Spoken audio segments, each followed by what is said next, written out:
Hey everybody, we're going to look at a quick example problem in linear systems. It's a word problem, so it's everybody's favorite. It's not everybody's favorite. I don't know, whatever. All right, let's look at some word problems, and we'll give you some guidelines on how to do some word problems, and hopefully it'll make you feel a little bit comfortable because I can already tell this is going to be one that people really dislike, mostly because it's a little bit squishy in terms of how you do it. Okay, so I'm looking at my word problem, and I pulled this right off of Hawks.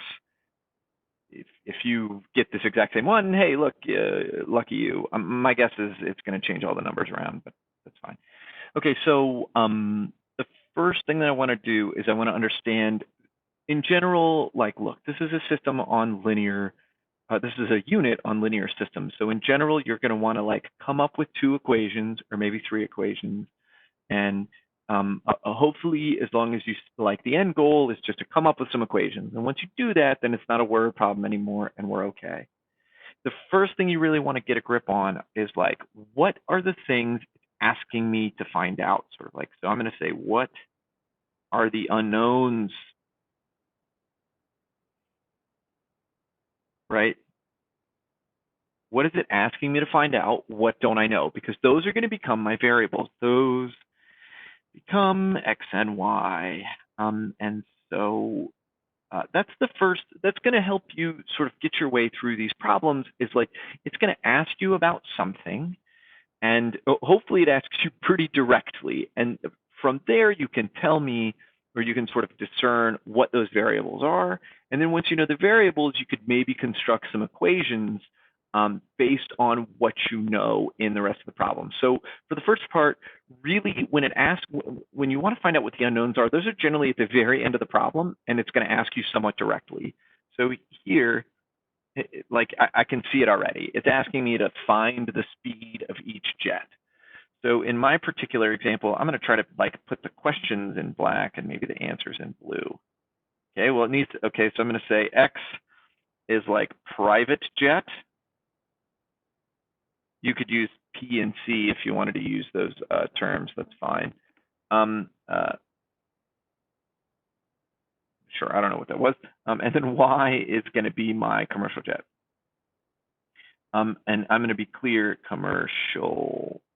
Oh, yuck. Oh, yuck. Still yuck. Fine. Commercial jet. And again, these X's and Y's are the speed of those jets. And the question is directly asked me that, so I know that those are my equations. And now, like, I need to sort of go back farther into the sentence, right? This is at the very end of the question. Two is just sort of like make two equations based on the scenario. Okay, well, let's see if I can sort of piece together the two. Man, I feel like I'm really close to this game. Sorry, guys. I don't know what's going on. Anyways, so I want to come up with two equations based on this scenario. Okay, let's see. A private jet covers the same distance in 4 hours that a commercial jet covers in 3 hours. Okay, if the speed of the commercial jet was 162 miles an hour, less than 2 times the, okay, fine. All right. Let's look at this one. Okay, if the speed of the commercial jet was 162 miles an hour, less than 2 times the speed of the private jet.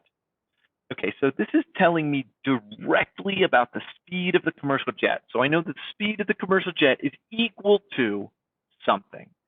So the commercial jet speed is equal to 2 times the private jet speed, but then I have to subtract 162. Does that make sense? So that's my first equation, and I got that sort of directly out of the thing. Okay, so if a private jet flies the same distance in 4 hours, this is a trickier one. So that's my first equation. Because I have two variables, I need two equations. If I had three variables, I would need three equations. I'm going to also change this to blue. Sorry, everybody. And then let's figure out where the second. Oh, yeah, it doesn't matter. I can rewrite that. Didn't mean to delete, but whatever. What was I said? Okay, so the commercial jet speed is 162 less than 2 times the private jet speed. Okay, so that's my first equation, and that sort of came out of this piece. Okay, and then a private jet flies the same distance in 4 hours that a commercial jet flies in 3 hours. So what I want to think about is like, okay, if you travel 100 miles an hour for an hour, so you travel 100 miles. So if you take a unit of speed and multiply it by time, you get a distance. And what I know is that the private jet in 4 hours, so this is some distance. 4 times the speed of the private jet is some distance. That's how far it travels in 4 hours. It's equal to the distance the commercial jet flies in, commercial jet, not private jet. It's equal to the distance the commercial jet flies in 3 hours. So this is the second equation, and that sort of came from this piece up here.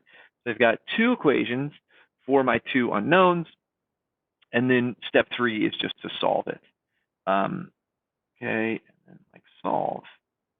And hopefully this is like, this should be a pretty straightforward substitution. And remember, like my answer is the speed of both jets. So, oh, here we go. Well, okay, I could just do a straight substitution. This one looks like a substitution to me because I have y on one side all by itself. So let's just see. Well, let's see. Y equals 2x minus 162. So I can use that instead of y. So when I substitute this into equation 2, or we'll call them equation A and B because I'm using numbers. I substitute A into B. I get 4 times x equals 3, but instead of y, now I'm going to write 2x minus 162. Just distribute this out. 3 times 2 is 6x. I've got to distribute the 3. 3 times 162. Oh, God, I'm definitely going to get this wrong. Attitude like that. 300 plus 180 is 480. 6, I think, is 486. Yeah, maybe. I don't know. I'm going to subtract the 2 from both sides. Negative 2x equals negative 486. Well, 46 is definitely an even number. It's going to be 243. X equals 243. And again, this is a speed in miles per hour. And if I wanted to go back and find out what y is, I could just substitute this thing right back into here. So y is equal to 2x minus 162, which tells me y equals 2 times 243 minus 162. Man, these numbers are inconvenient.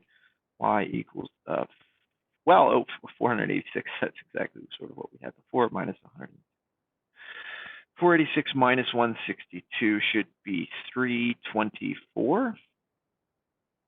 Hey, look at that. So I've solved my system. And again, the system is like an x and a y. It's 2 different things. And again, the variables you use doesn't matter. You could have used P and C for private and commercial. I use x and y. I'm a traditionalist in that sense. Fine, whatever. Yeah, I would say that step 2 is probably the hardest, and that's the one that's sort of the squishiest that makes people uncomfortable. But definitely figure out your unknowns first before you try to like find equations, right? And those equations are going to solve for the things that you don't know. Thanks for watching. We'll try to like add some more examples as we get to it, and we'll see you guys later.